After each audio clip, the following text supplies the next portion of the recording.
Assalamualaikum warahmatullahi wabarakatuh.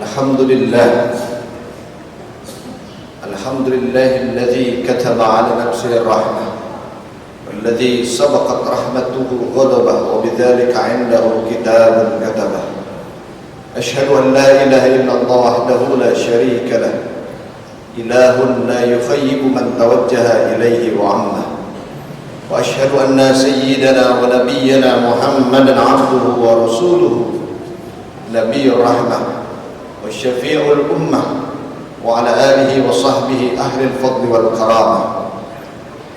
أما بعد فيا عباد الله أوصيكم وإياي نفسي بتقوى الله فقد فاز المتقون. فيقول الله سبحانه وتعالى في كتابه الكريم وهو أصدق القائلين: فأقم وجهك للدين حنيفا فطرة الله التي فطر الناس عليها. صدق الله العظيم وصدق رسوله النبي الحبيب الكريم ونحن على ذلك من الشاهدين والشاكرين والحمد لله رب العالمين. معاشر المسلمين صائمين jamaah masjid Manaratul A'mal yang mudah-mudahan siang hari ini selalu dalam lindungan dan cucuran rahmat Allah Subhanahu wa ta'ala. Tidak berpanjang kalam, saya khawatir masuk dan terjerumus kepada apa yang pernah diingatkan oleh orang-orang soleh kepada kita tentang tiga hal. Orang-orang soleh mengingatkan kepada kita, kata beliau, innama halakum min halakin qablakum, hanya saja umat-umat terdahulu sebelum kalian itu pada celaka dan binasa. Umat-umat terdahulu pada celaka dan binasa. Pertama, gara-gara fudurut ta'am, kelebihan makan. Apalagi, dan umat-umat terdahulu pada celaka dan binasa gara-gara fudurul manam, kelebihan tidur. Dan yang ketiga, umat-umat terdahulu sebelum kalian itu pada celaka dan binasa gara-gara fudulul kalam, kelebihan berbicara. Masyarakat muslimin shaimin yang berbahagia, sedikitnya ada tiga penyebutan nama manusia dalam Al-Quran. Yang pertama dalam surah Al-Baqarah ayat 30 dengan sebutan khalifah. Yang kedua dalam surah At-Tin dengan sebutan ahsanut taqwim. Dan yang ketiga dalam surah Ar-Rum ayat 30 dengan penyebutan fitratullah. Kesemuanya itu mempunyai makna, arti dan pengaruh yang luar biasa bagi kehidupan kita sebagai manusia.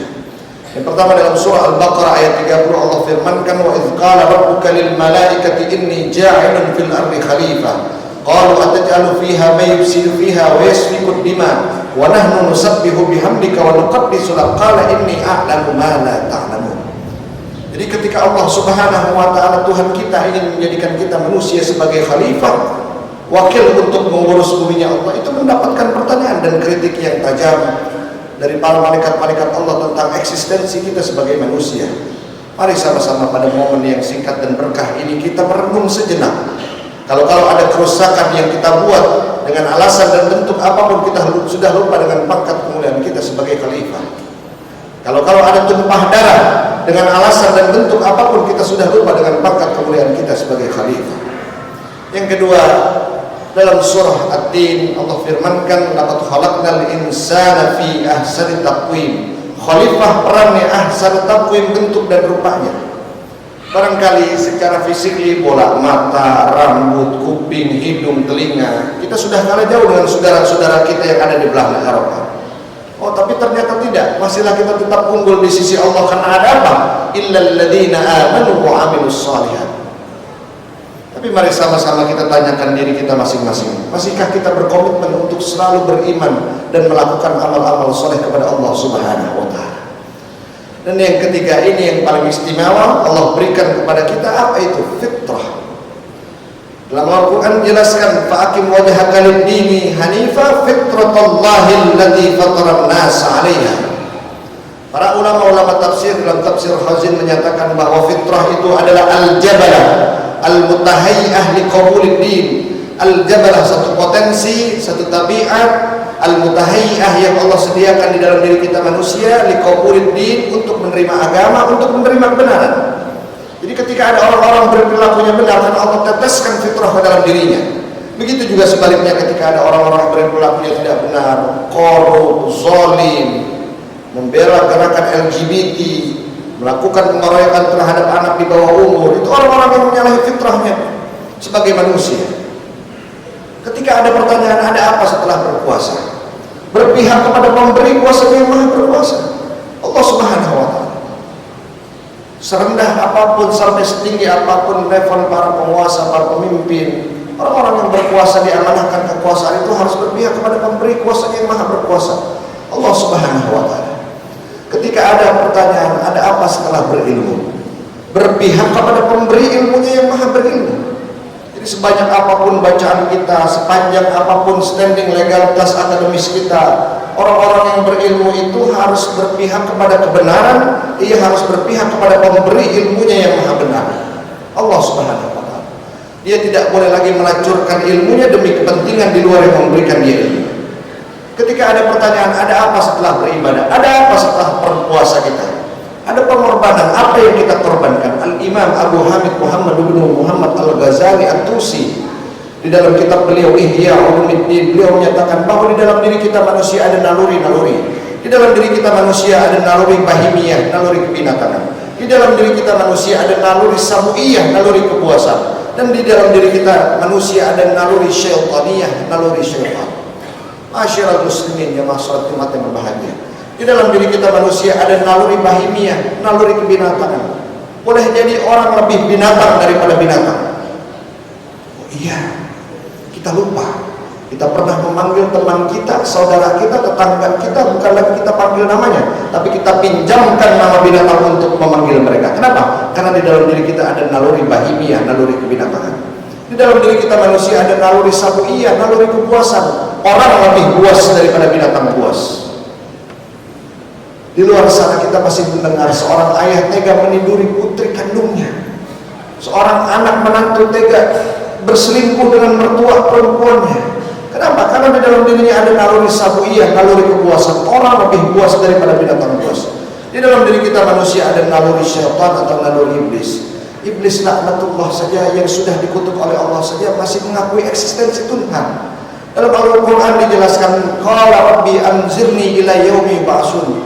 Qala rabbi, kata iblis, wahai Tuhanku, anzirni, tunda siksaku ila yaumi ba'sun, sampai nanti hari kebangkitan. Iblis laknatullah saja yang sudah dikutuk oleh Allah masih mengakui eksistensi Tuhan. Apa yang terjadi dalam diri kita manusia? Ini yang terjadi dalam Fir'aun. Ana rabbukumul a'la, aku adalah Tuhan kalian yang maha tinggi. Sifat kesombongan yang harus dikikis di dalam diri kita. Masyaallah muslimin, shaimin jamaah salat Jumat yang berbahagia. Mari sama-sama pada momen yang singkat dan berkah ini kita merenung sejenak. Kita sadarkan diri kita bahwa di dalam diri kita Allah berikan kita peran sebagai khalifah, wakil untuk mengurus bumi Allah. Allah berikan kita sebaik-baiknya bentuk dan rupa dalam bentuk ahsan takwim, dan Allah teteskan fitrahnya, kesuciannya, kesucian untuk berpihak kepada kebenaran, kesucian untuk berpihak kepada kebajikan. Barakallahu li wa lakum fil Qur'anil azim wa nafa'ani wa iyyakum bima fihi minal ayati wa dzikril hakim. Aqulu qawli hadha wastaghfirullaha li wa lakum wa lisairil muslimina wal muslimat wal mu'minina wal mu'minat fastaghfiruhu innahu huwal ghafurur rahim. Allahumma salli ala sayyidina Muhammad wa ala ali sayyidina Muhammad.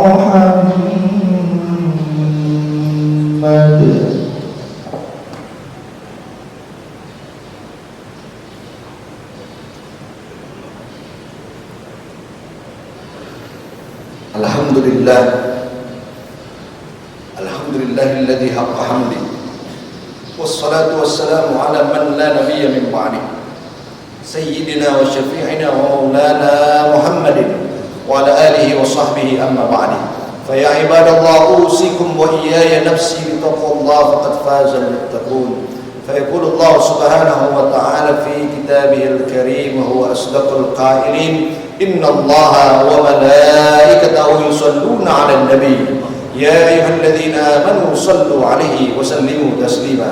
اللهم صل وسلم وبارك على سيدنا محمد وعلى آله بعدد أنواع الرزق والفتوحات يا باسط الذي يبسط الرزق لمن يشاء بغير حساب وابسط علينا رزقا واسعا من كل جهة من جميع غيبك بغير منة مخلوق بمحض فضلك وكرمك يا رحمن.